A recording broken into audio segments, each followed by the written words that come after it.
Welcome to the KayaCast, the podcast for cannabis businesses looking to launch, grow, and scale their operations. Each week, we bring you interviews with industry experts and successful retailers, plus practical tips and strategies to help you succeed in the fast-growing cannabis industry. Hey everyone, in this episode, we're joined by Sean from Palomino Consulting. Sean provides fractional CFO services to the industry, helping entrepreneurs make informed decisions based on financial data when growing and scaling their business. Sean provides advice to business owners looking to expand to another location, as well as 280E, budgeting, and a lot of different areas in the dispensary environment. I hope you guys enjoy. Well, thank you so much for joining us today, Sean. Absolutely. Good to see you as always. Yeah. I want to talk a little bit about starting a dispensary. What should an operator think about when creating their budget? I think the most important thing for operators to understand is one, the effect of 280E to some level on the business. Two, do 12-month to 24-month pro forma, figure out your location, figure out what your lease is, and really understand how much it's going to cost to operate on a monthly basis. So when they're building out their 24-month pro forma, what are the things that they should consider when building that out? So rent is going to be one of the larger ones, right? Rent, employee leasing, or employee leasing or staffing costs, right? Depending on whether you pay someone to do that or you take it in-house. Advertising will be a huge component, especially as it relates to 280E. Repairs and maintenance, some of which are smaller categories. But really, the key components here are going to be labor, gross margin, right? And what that labor looks like as a percentage of revenue that you generate. So the way that we kind of like to function in the operations that we're a part of is we would ideally in Nevada at least like to be sub 11. So if you make $1 million, right, in a month, your employee cost should be $110,000 or less, right? So being able to look at that on a pro forma, if you look at it as a percentage, it's very easy to control when you can add staff in, when you need to pull it back. Whether you're overstaffed or understaffed, if you set kind of a baseline level. So that 11%, is that includes total labor? It's everything. Wow. Yeah. So 11 to 12%. That doesn't include security, right? And depending on what your management situation is with PMs, right? You should be able to do that. You should be able to be sub 12%, 11%. You could be as high as 17%, right? Just depends on what the structure is. But assuming that none of the owners are working in the business, right? 12% or lower is good. And then if the owners are working in the business, they'll probably want to front load their salaries a little bit, which is depending on how the sales are doing, right? You can do that, but they'll be built into that as a portion. So I don't include owner salaries in the math that's associated. Yeah. So owner salaries, if you want to pay yourself that, estimate it out separately, pick a fixed amount. Don't build that into your overall labor number. Even if the owner is operating in the business? Yes. You keep it as a separate piece. You want your variable staff. That's the line you want to track, right? Because your owner salary, you can just change it arbitrarily, right? You don't need to monitor its health, more or less. So 11% includes all labor, variable staff, and also your management. Yep. It does not include owner salaries. If you were running a dispensary, what should be the total with owner salary that is acceptable? Well, if the owner salary is, if it's one single owner, right? I mean, they can do whatever he wants as long as it doesn't reach the business, right? If you're operating the business for entirely your benefit, right? I mean, your owner salary can be whatever you want it to be at the end of the year. But while it's operating, right, you have to set baselines. So I would say, lower owner salary, enough to survive. Most of the time, owners that are in that area of the business are very aggressively involved in purchasing, more involved in the operations, right? They're there all the time. They're really more like the GM until they, replace someone as that role. And for that role, right, 100%. But if you're just big of a salary for dealing with the general operational stuff and, kind of oversight, maybe a little less. But you want the money that's coming into the company to be allocated so you can take risk. Your ability to risk your cash and get labor in the door and hold them there, it is important. So having money in your war chest affords you the ability to make living in location. Because a lot of other people don't. people run pretty lean. So the more cash you stack, right, the more opportunity you can kind of grab. You'll be able to take employees for people to some degree, right? You'll be able to stack talent. You'll be able to get better inventory pricing because you'll have cash, and everyone else will have to pay on terms. You might not have to. Right? You mentioned gross profit. What is gross profit? Gross profit is just income less cost of goods sold. So that's the cost of the inventory you're selling. So what should be the ideal gross profit? So ideal gross profit in most retails is 50%. It seems like that's keystone margin is what they call that. So it's just double the purchase price that you paid. So you buy something for 25, sell 50, that's a keystone margin. Talking about product, we're not talking about capital allocation, lease allocation. Just product. So what you're buying product for, you should always be trying to double or better. What are the other KPIs that somebody should really hone in on when creating their financial budget? I think if you build the model around transactions, right, and some kind of average ticket estimate, right, those are kind of the two biggest KPIs in a model where you can actually track their performance against what you're doing in real time. Sales are kind of a variable number, right? But if you know that your market's average ticket is $65, right, you can figure out how many customers you need to fill to meet what you need, right? I think that from KPI, it's transactions per day, transactions per week, right? Average ticket over time. Ultimately, kind of a prediction on average ticket in the next 2 years, depending on what wholesale looks like. Is there a benchmark that somebody should have for operating income before taxes? Ideally, 25%. You could be as low as, but anything below 15, you probably basically break even after tax. Oh, got it. And then at your after tax benchmark, what would that be? It's basically if you're profitable, you basically take 10% off what you made. Call it a 10% of your net rate. If you made 250, right, call your take home 150. What are some pitfalls that operators should know when building a budget in relation to cash outlay? So, you're building up this budget. What are the common mistakes that operators miss at the end of the year that causes them to, oh my God, I owe $100,000 in this that I didn't really foresee? The 280E stuff is the biggest killer. It's not something that's exactly explicitly stated on performance for the most part. Understanding that is a cost you will see eventually, and not counting money that you don't have from a tax perspective is very important. I think looking at labor as a percentage of revenue as a mark is really important. I think when you're setting those percentages and you monitor them every month, you can get into a good rhythm of knowing when you're about to have some risk happen or when you're about to have an event happen, right? The issue is if you don't have a pro forma to compare your actuals to, right, and you don't monitor the health every month and close financials, you don't know what you're doing. A lot of people will start a store. They'll do some general performance, right?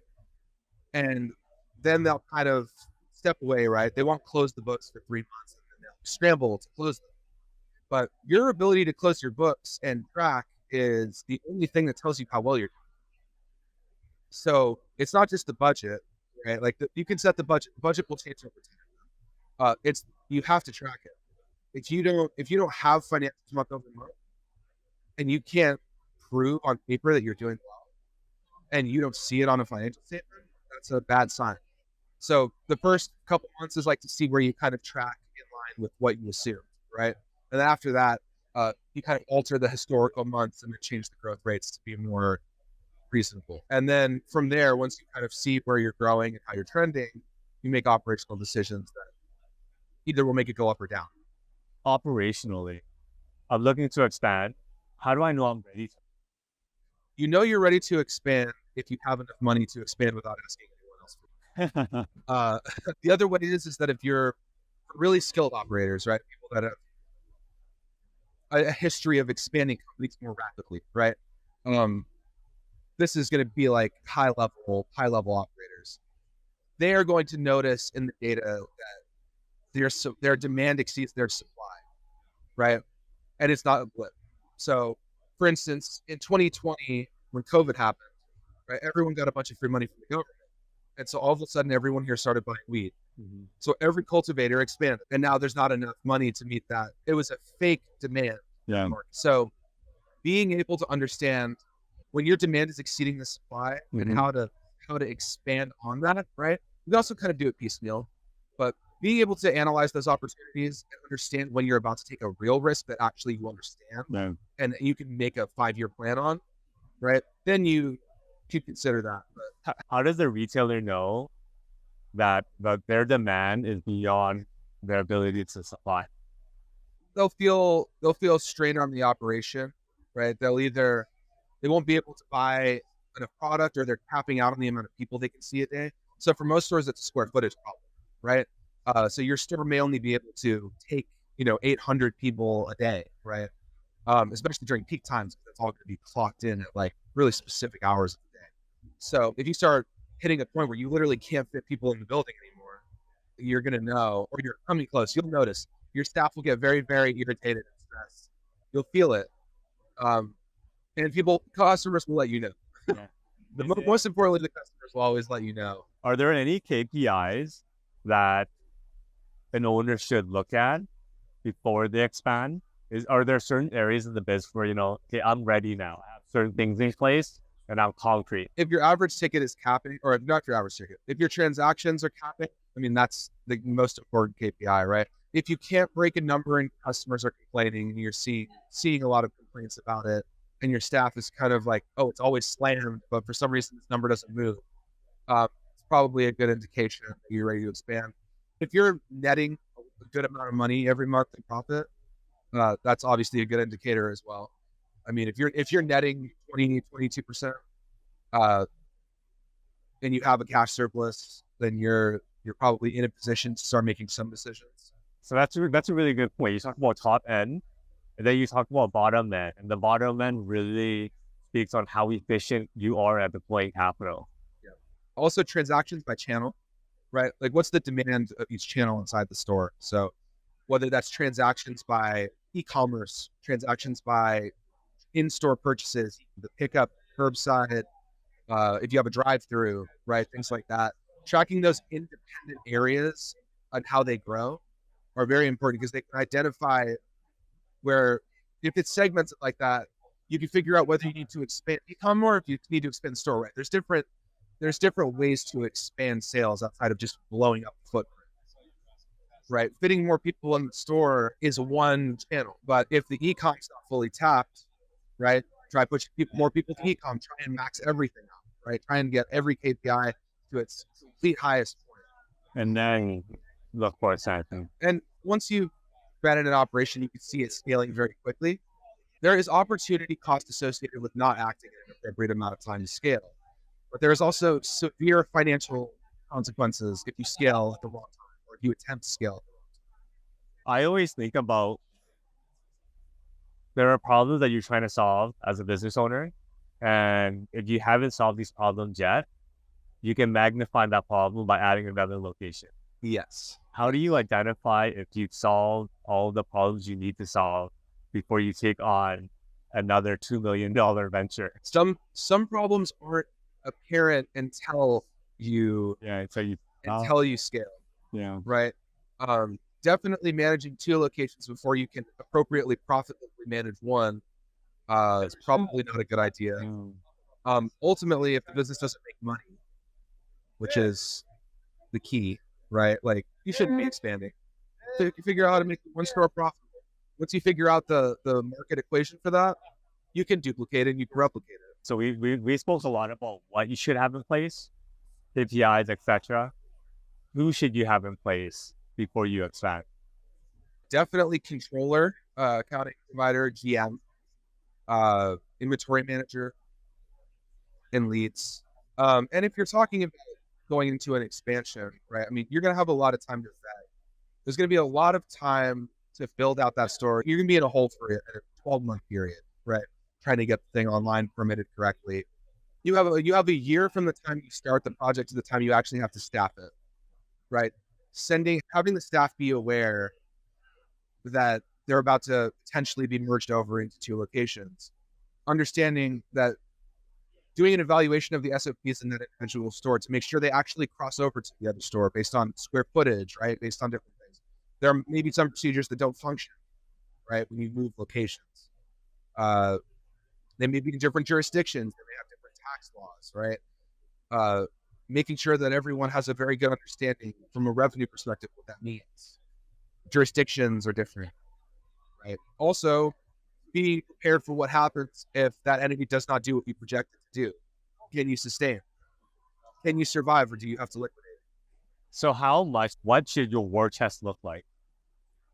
I'm of the opinion that you should keep as much money in the company as possible and distribute what you don't need to risk, right? So if you're just buying products from the market, right, and you're on terms with everyone, you probably have a pretty easy time managing your cash flow. You'll be able to see excess flow. You don't really need to take a lot of massive risk on products, COD risk, right, employee risk. I do think that probably having about 50% more than what you think you need on hand at all times is good, right? A lot of people make quarterly tax distributions, right? Once a business is sustainable enough, you can do that. But in an expanding business, if you do that, you'll cap your ability to employ.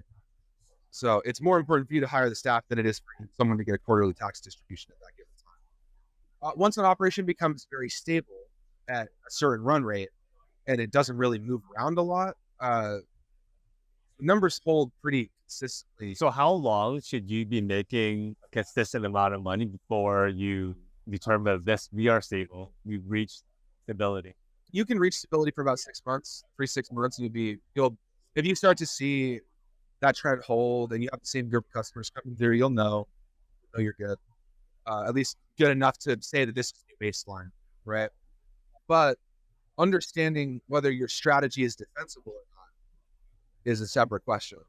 You may be stable for 6 months, but being aware of what's around you, and if new things pop up around you, being able to deal with them and, ultimately kind of fight them, right, and win. It's only as good as your strategic position. Cannabis is a very, very aggressive. People are very competitive. The licenses in a lot of markets tend to be fairly limited. There's an opportunity to make a lot of money, and for a lot of operators, this is a zero-sum game, right? So that you made a really good point, and it's not only how stable you are over 6 months, is how stable you'll be in 5 years. What does that look like? So if you were to assess the risk in the market, what would be the few things that operators should really pay attention to? So price per pound, population, whether your jurisdiction intends on releasing more licenses into the market, that's probably the biggest one. If they start to randomly issue licenses, right, that could get a little crazy, especially if they're allowed to come, depending on what the regs are, right, they may not be allowed to come too close to you. Just knowing when things like that are going to happen, right? Developing really good supply chain relationships, right? Pay your bills, talk with people, understand how to leverage the supply chain to your advantage. There's a lot of different operators, a lot of different licenses on the wholesale side. It's the hardest part of the business, even more difficult than retail. More risk involved. They're good people. Finding ways to create competitive advantage with suppliers in a creative way is long-term defensible. So I want to go back to our conversation about expanding. Running 2 stores, what is the biggest difference between running 2 stores versus 1? Well, double the amount of staff is the first, probably. Anything you're experiencing that might be minor on the staffing side will become much more explosive, right? Delineation of communication for consistency is very difficult. If you have one manager that was overseeing the first store, creating consistency across 2 stores just doubled that person's workload to some degree. Also, transferring culture, right, sometimes it's more difficult.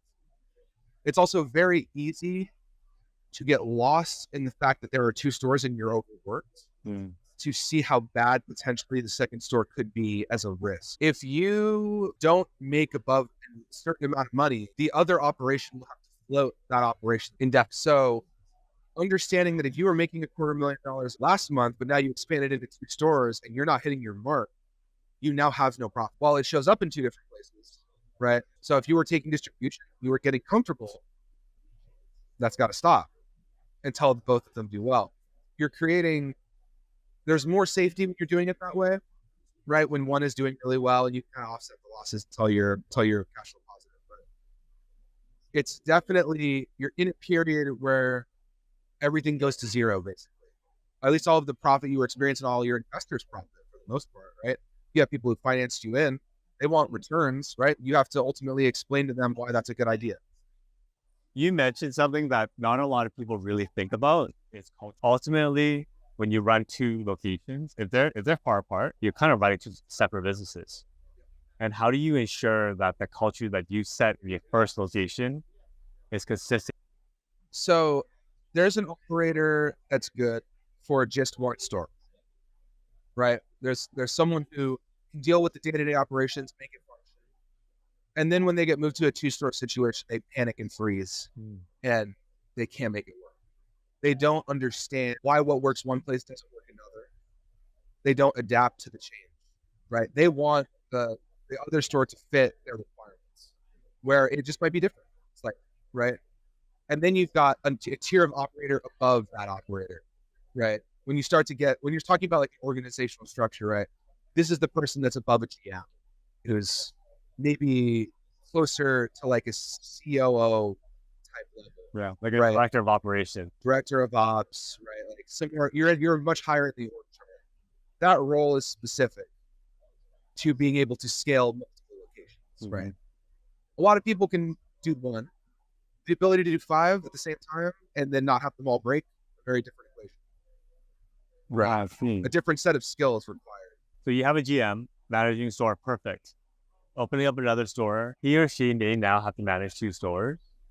And you may have to assess, is this the right person to do this role?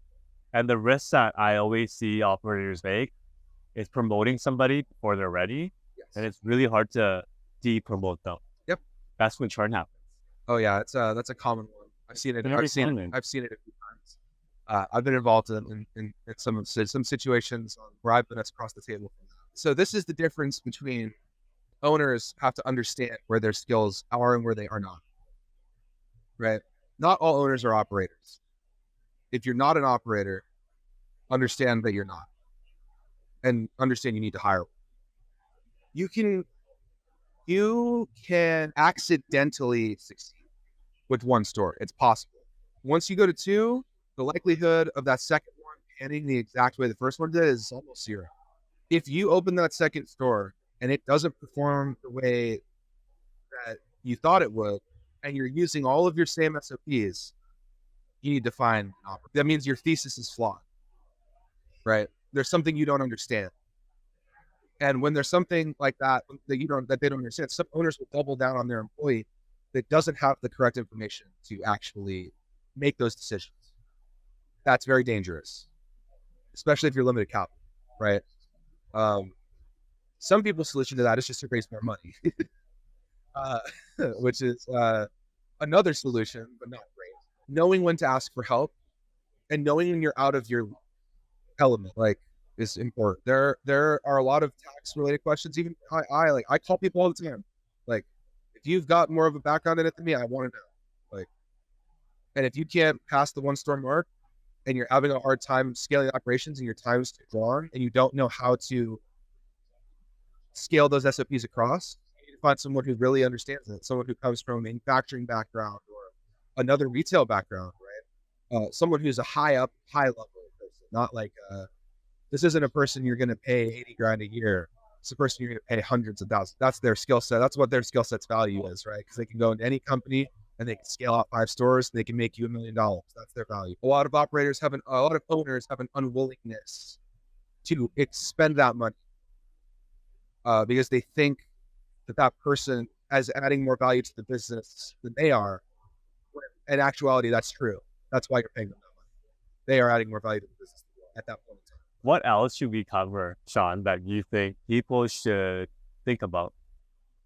Cannabis as a business, right, is just now starting to develop to some level integrated systems, right? So far, a lot of the products that entered the market from a technology perspective, from really almost everything, machinery, right? They were all independent systems that were reskinned from another system. I think now we're starting to see the evolution of what it could look like, right? When systems talk to each other in kind of a true, more traditional way. I think that we are approaching a point where there is going to be an opportunity to automate a lot of things and gain gain an extreme competitive advantage. Understanding that technology is literally your best friend. It is the only thing that will truly separate you from other stores, right? There's solutions promotionally on calendars, right? And then there's solutions that are technology driven that you can scale across wherever you will, right? So what are some tech stacks that retailers should really, really hone in on when they're looking to scale their business? So for all of our stores that we operate here, we're Dutchy, Kira for e-commerce, and then my software for accounting integration. So what is your software? So my software is called Racetrack, and it's a combination of a couple different pieces, but it's a Dutchy and QuickBooks integration, flow information through, and then we also connect different things to it over time. So cash recyclers, any kind of machinery that has an API call. So there are ways to create that if you talk with your technology providers, you may find ways to make more money and win more aggressively, or win more if you're just trying to brute force people out. So some of these efficiencies, what does that allow a retailer to do? Spend more time on making money, right? Like all of the tasks that are created through systems not being touching or from them touching each other are all manual tasks, right? The more time you spend doing manual tasks, the more money you spend on manual tasks, the less you grow the business. Instead of spending $5,000 a month on a marketing person who deeply understands cannabis and can fix things and can help you grow, you're spending $5,000 a month on someone putting data into a system. Every dollar you save somewhere else becomes a dollar you can utilize elsewhere or take for yourself. And you know what we also find is there's a lot of operators that they spend their money in manually transferring data, but there's not a lot of time spent in analyzing what the data means to make the actual decision. How can our listeners find you? I'm on LinkedIn. You can reach out to me there.